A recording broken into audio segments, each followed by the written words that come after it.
Om Tavakatam Ritam Tapta Jivanam Kavibiriditam Kalmashapaham Shravanamangalam Shrimadatatam Uvinranantiye Burida Janaha.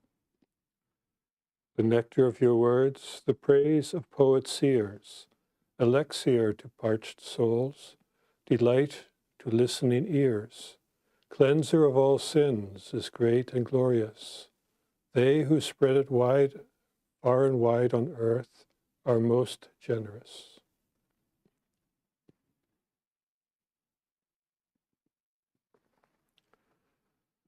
Good evening, friends. Today we will continue in the Gospel of Sri Ramakrishna. We are on page 126, and we are at the start of a new day. So it is Sunday, October 22nd, 1882.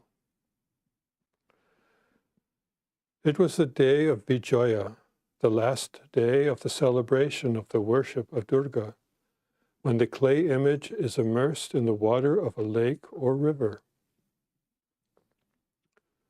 For those of you who may not know, the Durga Puja is traditionally held over 10 consecutive days, and on the last day, the image is immersed in the Ganga or nearby lake. The idea being that the image, when initially created, typically is made of clay or some material that will dissolve in the water so that the waterways do not get clogged up with images, 1,000 years worth of images. So they are expected to dissolve and dissipate in the currents.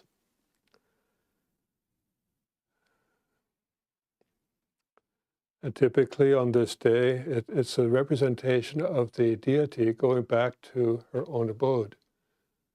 So, and it's considered a joyous day, but also a sad day because it means the end of the celebration. And for those that are of very devotional temperament, there'll be a lot of tears shed. It's after 10 intensive days of worship and offerings, suddenly, and feeling that the presence of the Divine Mother Durga, it's almost, for some, it is like your actual mother leaving after an extended visit. So at 9 o'clock on this morning, M was seated on the floor of the master's room at the Kineshar. He was sitting near Sri Ramakrishna, who was reclining on the small couch. This is not the kind of couch that we are used to encountering in the West. The couch I saw when I was visiting the Dakineshar was made of plain wood. There were no padding. It was no different than what some wooden lawn chair might look like, but perhaps two people could sit side by side on it, and just, I think there were handles on both ends, a wooden back, otherwise wooden platforms you sit on. And throughout the Gospel, you'll come across where Sri Ramakrishna is sitting on this small couch. Don't get the idea that you can actually sit on there very comfortably. So it was a rather austere couch. And they translated it as the word couch, but really it was just more like a bench with a back on it. So Rakhal was then living with the master, and Narendra and Bhavanath visited him frequently. Babaram had seen him only once or twice. Master, speaking to M, did you have any holiday during the Durga Puja? M, yes, sir. I went to Keshav's house every day for the first 3 days of the worship. Now Keshav, he was the head of the Brahmo Samaj, And as any traditional Hindu would celebrate Durga Puja at their home, at his home, and also many people would be attending.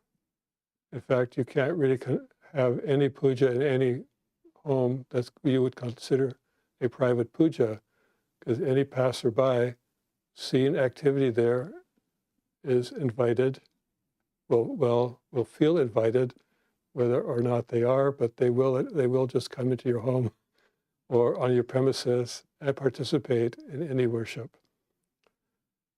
So Keshab Sen, being head of this Brahmo Samaj, the Brahmo Samaj advocated women's rights and also the right for women to have education. And it also tried to re-educate many of the youth of that day who were being educated under British rule and under English medium in institutions and schools set up by the British. And in these schools, they would profess the European philosophers, Western religions, and so forth. And you'll be reading Western textbooks. But Keshab wanted to re-inspire the youth and teach them that the Hindu scriptures and religious traditions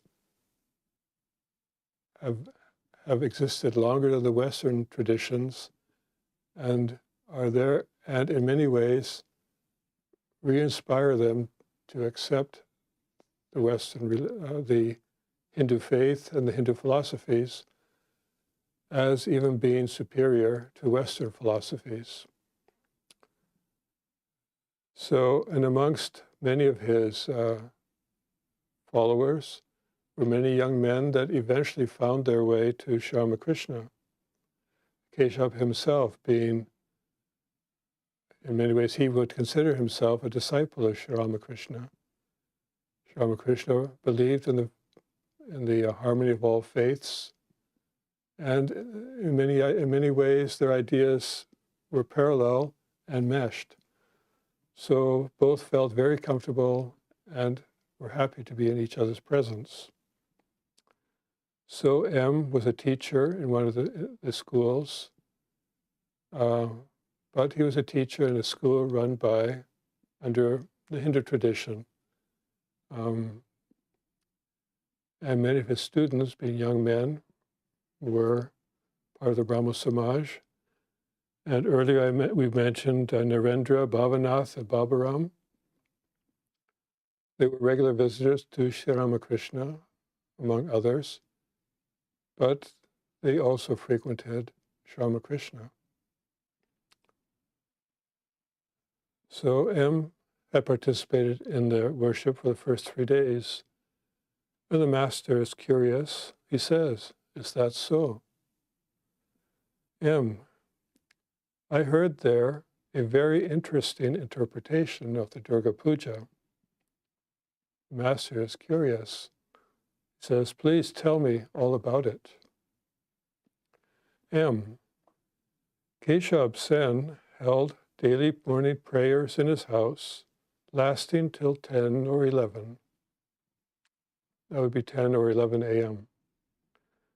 During these prayers, he gave the inner meaning of the Durga Puja. He said that if anyone could realize the Divine Mother, that it is to say, could install Mother Durga in the shrine of his heart, then Lakshmi, Saraswati, Kartika, and Ganesha would come there of themselves. If you have seen any image of Mother Durga, you will also see Lakshmi and Saraswati on either side of her, acting as her handmaid, and you will also see Kartika and Ganesha. That is one way of knowing, when you look at a goddess or an image of a goddess, what kind of goddess, which goddess they are, based on what other characters are in their presence, or what is in their multiple hands. So, and then there's a footnote. According to Hindu mythology, Lakshmi and Saraswati, are the daughters, and Kartika and Ganesha are the sons of Durga. And they are associated with the image of Durga, and they occupy positions on both sides of the Divine Mother.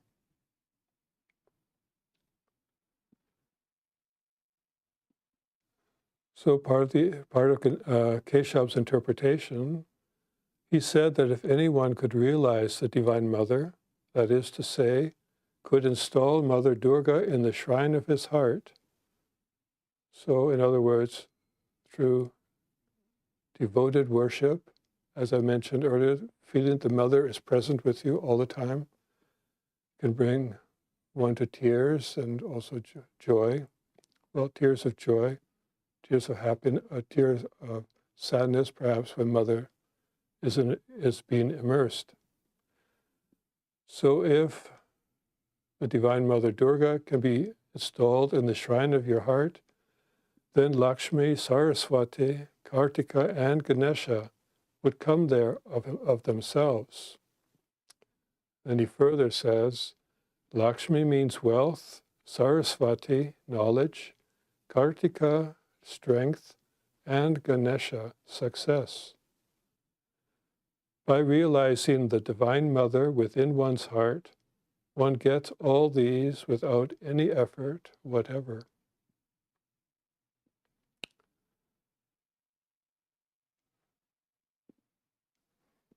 I sort of suspect that Ramakrishna's eyebrows probably went up when he heard that interpretation, especially that last line. But Ramakrishna listened to the description, questioning M now and then about the prayers conducted by Keshav. At last he said to M, "Don't go hither and thither, come here alone. Those who belong to the inner circle of my devotees will come only here.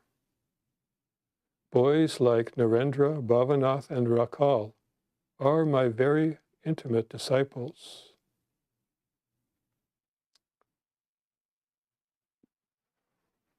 Amongst the people that come to the Brahma Samaj, although they may be devotees of God, they also are of worldly temperament. They want the world, the things, and the wealth, the success. They want the knowledge, they want the strength to be in the world, and they have some interest in knowing about God. However, in the case of these boys that Ramakrishna is mentioning, they have more interest in the God part of being in the world than the world itself. So they themselves, because they were starting to come to Sri Ramakrishna, felt that whatever Keshav had to offer was not enough for them.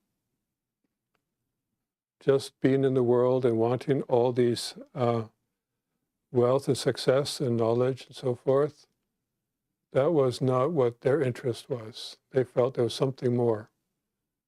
And that is why when Sri Ramakrishna says that they belong to not to go hither and thither, he's meaning that those that are most sincere, they will come most sincere about attaining God or knowing about God, would come to a place where only God is discussed and not all these worldly things. So here Keshav is giving a worldly interpretation of Mother Durga. Ramakrishna, when he gives an interpretation, will be from his spiritual experience. So those that are interested in that, they will find everything they need or want within Sri Ramakrishna and won't really have the need to go to so many places, listen to so many interpretations, and that get confused and not know really, well, what is God really like? So, and he's speaking to M, and M is considered a sincere seeker of God. And although M is going to the Brahmo Samaj, he's a member there, Ramakrishna is sort of discouraging him that, you can go here and there, but really everything you want is available here if you do your spiritual practices and build your own devotion toward God, then you'll get proper understanding of the Divine Mother. So Ramakrishna, he listened to this description. And Keshav said, by realizing the Divine Mother within one's heart, one gets all these without any effort whatever. Well, like I mentioned, I believe that Ramakrishna would have had raised eyebrows there because no one gets all these things without any effort. And why should the Divine Mother give this to everybody? Will everybody have these successes? Will everybody have strength, the same strength? Well, no. There's no guarantee about these things. So there's a bit of misinterpretation, I think, Ramakrishna would have felt by that statement. But this would be what a worldly person would love to hear. Yes, you worship God, and if you're as sincere in that, then you'll get all these worldly comforts too, along with God. But Ramakrishna would always say, you cannot have God and all this worldly stuff at the same time. It's one or the other. And those that are the sincerest, they will want God only. Because only God would be able to, attaining God is the only thing that would satisfy them. There will always be a limit to how much wealth, how much knowledge, how much strength or success any particular devotee or individual will ever have. So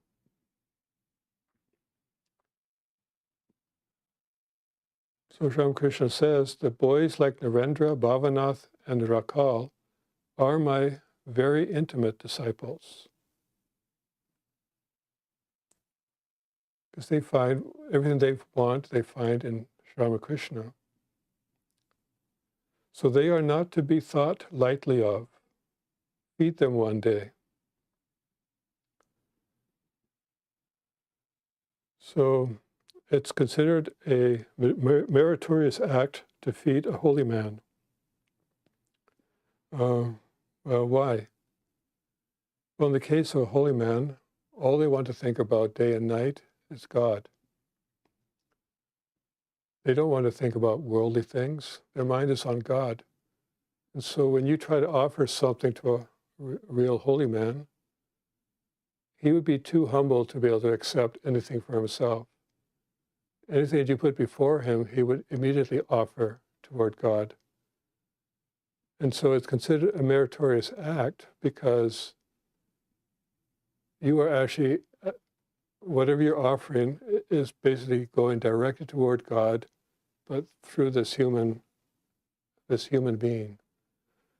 So that is why many Hindus find great joy in feeding or serving a holy man, because a real holy man would offer all that toward God and not be able to accept any part of it for himself.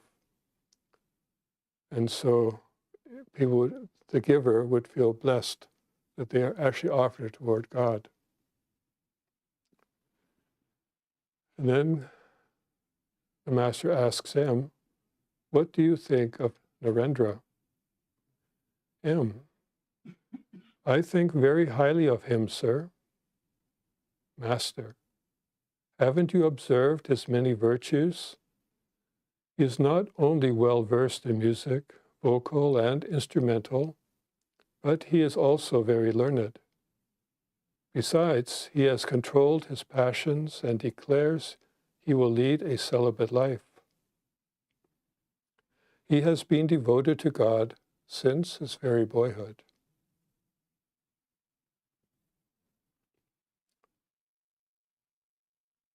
So often you would find the master asking M, well, what do you think of so-and-so? In a way, it also gauges, it's a way of Sri Ramakrishna gauging the mind of M or even other devotees to see if they can see the virtues in others, or if they feel, just to get an inner feeling of that, what that person might be thinking. In the case of M, he's asking, what do you think of Narendra? We know him as Swami Vivekananda, and so we are impressed by his characteristics. But he showed this strength of character already back when he was a teenager. And so he was an inspiration to even within his other brother disciples. So they all looked up to him. So I don't know if anyone had very ill feeling toward him. Perhaps some of the people at the Brahma Samaj might have been upset at him because he was also very outspoken about his thoughts, his beliefs, that might have countered some of their thoughts and their beliefs.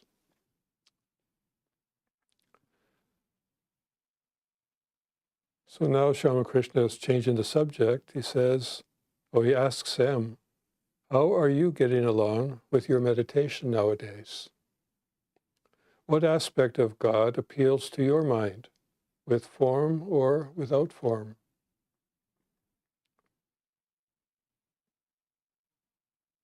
You'll find that throughout the Gospel, Sri Ramakrishna is asking devotee, well, do you like God with form or without form? With form means in an image, like you see here. Well, here we have photographs, but an image there would have been a clay image, a metal image, a picture, a clay statue, or so forth, or even an image that one imagines in their mind, if there's no image, physical image in front of you. And when you think of the image, you think of what it represents, its virtues, its strengths. But then he asks, but what does the form without, what about an image, or what about God without form? How would you visualize that? Well, for some people, they feel that God cannot have these attributes, that God is beyond these attributes. And so to them, it doesn't make sense that why should one be thinking of God as be limited by a form within the confines and so many forms and these virtues. They feel that through some kind of intellectual conviction, they feel that God cannot be limited to any form or any of these virtues or attributes, and that God must be without form, infinite. Is God love? Is God all-powerful and all these things? Well, those are words that we use, but they feel that really God is beyond all these things. So, and then sometimes our mind might waver. Today we like God with form, and other times our mind might be different, and the formless aspect of God seems to be more appealing.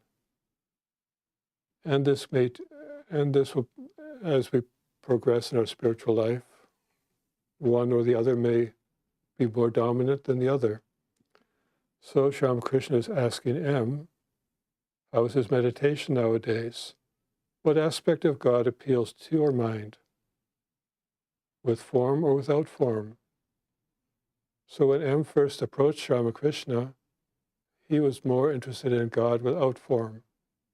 He was more of an intellectual understanding of God, well, what he thought God should be. But as he spent more time with Sri Ramakrishna, Sri Ramakrishna tried to instill in him that, it's very difficult for the human mind to conceive of something without attribute, infinite, and that it's easier to start with a form. So M would have started his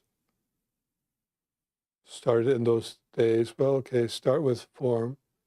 But because he had the tendency to think of God without form, he would be waving back and forth at various times. And so now the master is inquiring. So, with form or without form? M replies, Sir, now I can't fix my mind on God with form. On the other hand, I can't concentrate steadily on God without form. Master, now you see that the mind cannot be fixed all of a sudden on the formless aspect of God. It is wise to think of God with form during the primary stages. M. Do you mean to suggest that one should meditate on clay images? Master, why clay? These images are the embodiments of consciousness. Every scripture teaches that God is everywhere, and God is consciousness everywhere. So why would he not be in an image? That is one of the things you'll be thinking about when you are meditating on God in front of an image, that God is going to be conscious in that image, that God is present there, and that you are next to God. You'll build that relationship of closeness.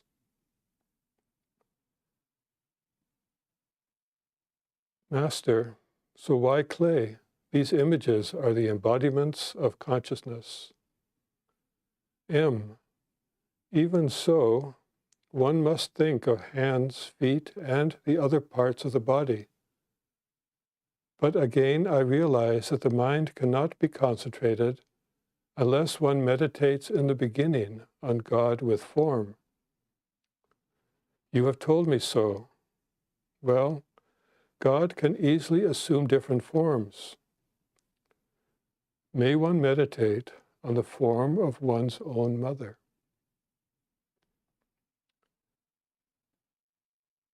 Now here, one can meditate in front of a still image, but when one is meditating about a living image, one with which you've had a very intimate connection with throughout your whole life, you will be conscious of all the service, all the love, and all of the virtues that your mother has given you throughout your whole life. In this case of M, at least 28 years of life. So all of that will become part of his emotional force in the amount of love. If he can take that love and see God in his own living mother. And Swami Nikhilananda is saying, yes, the mother should be adored. She is indeed an embodiment of Brahman.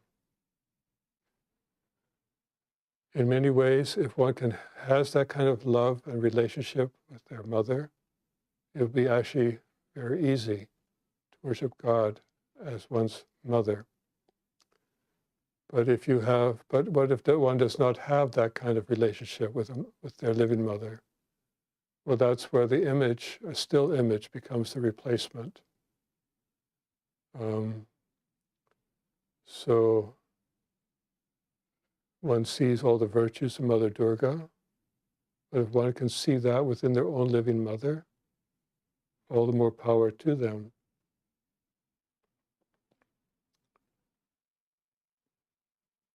M sat in silence.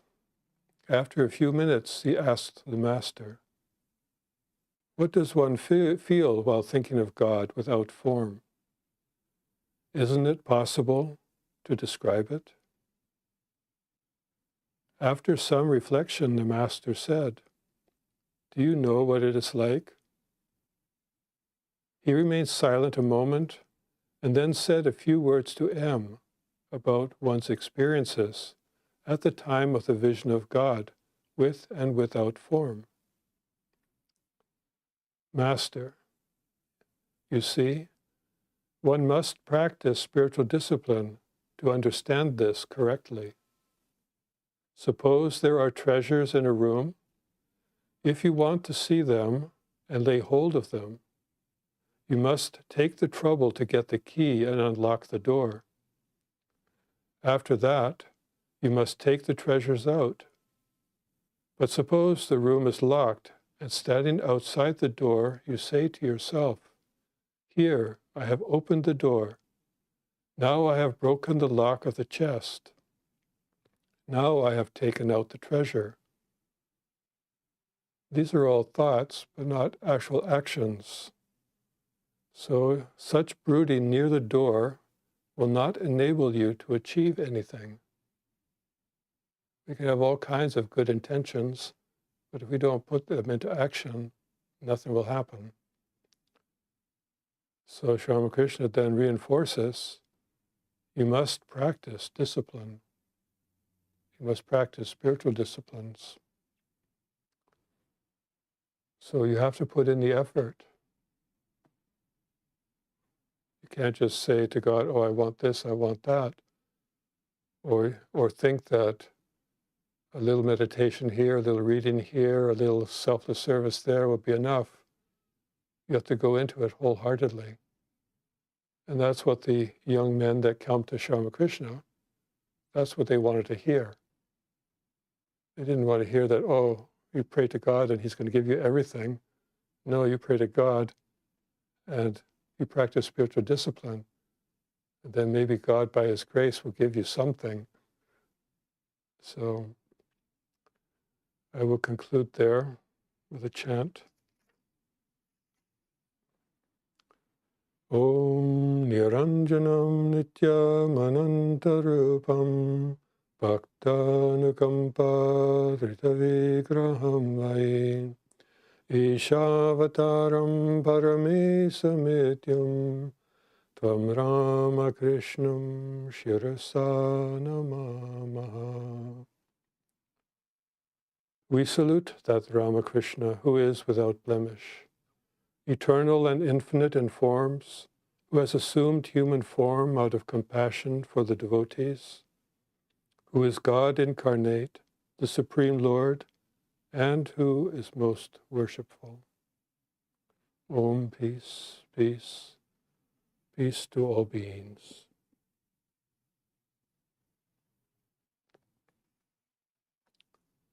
Just one announcement for this Friday. This Friday's class will be here again at the chapel and streamed live at 7 p.m.